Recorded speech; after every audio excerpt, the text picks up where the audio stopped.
সিরিয়ায় আসাদ পরবর্তী নতুন রাজনৈতিক সমীকরণের মধ্যেই বড় ধরনের নাশকতার হুঁশিয়ারি দিয়েছে জঙ্গি গোষ্ঠী ইসলামিক স্টেট আইএস। প্রায় 2 বছর বিরতির পর সংগঠনটির মুখপাত্র এক অডিও বার্তায় প্রেসিডেন্ট আহমেদ আল শারার সরকারকে উৎখাতের ডাক দিয়েছে। আইএসের দাবি, সিরিয়া এখন বিদেশি শক্তির হাতের পুতুলে পরিণত হয়েছে। এই নতুন ধাপের অভিযানের অংশ হিসেবে এরই মধ্যে দেশটির উত্তর ও পূর্বাঞ্চলে সরকারি বাহিনীর ওপর হামলা শুরু করেছে তারা।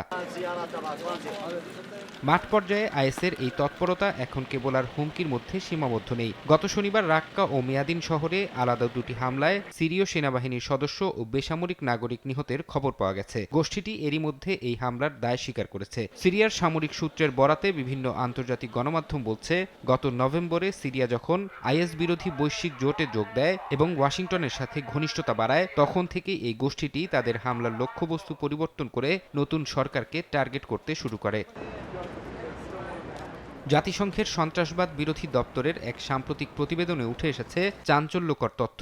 সেখানে বলা হয়েছে, বর্তমান প্রেসিডেন্ট আহমেদ আল শারা এবং তার মন্ত্রিসভার সিনিয়র সদস্যদের ওপর এ পর্যন্ত অন্তত 5 বার প্রাণঘাতী হামলার চেষ্টা চালিয়েছে আইএস। বিশ্লেষকরা মনে করছেন, দীর্ঘ সময় গোপনে থাকার পর আইএস এখন আবার সিরিয়াকে তাদের প্রধান যুদ্ধক্ষেত্র হিসেবে গড়ে তোলার চেষ্টা করছে। ইরাক ও আফ্রিকার বিভিন্ন প্রান্ত থেকে তাদের যোদ্ধাদের আবারও সিরিয়ায় জড়ো হওয়ার আহ্বান জানানো হচ্ছে। ফরহাদ চৌধুরী, সময় সংবাদ।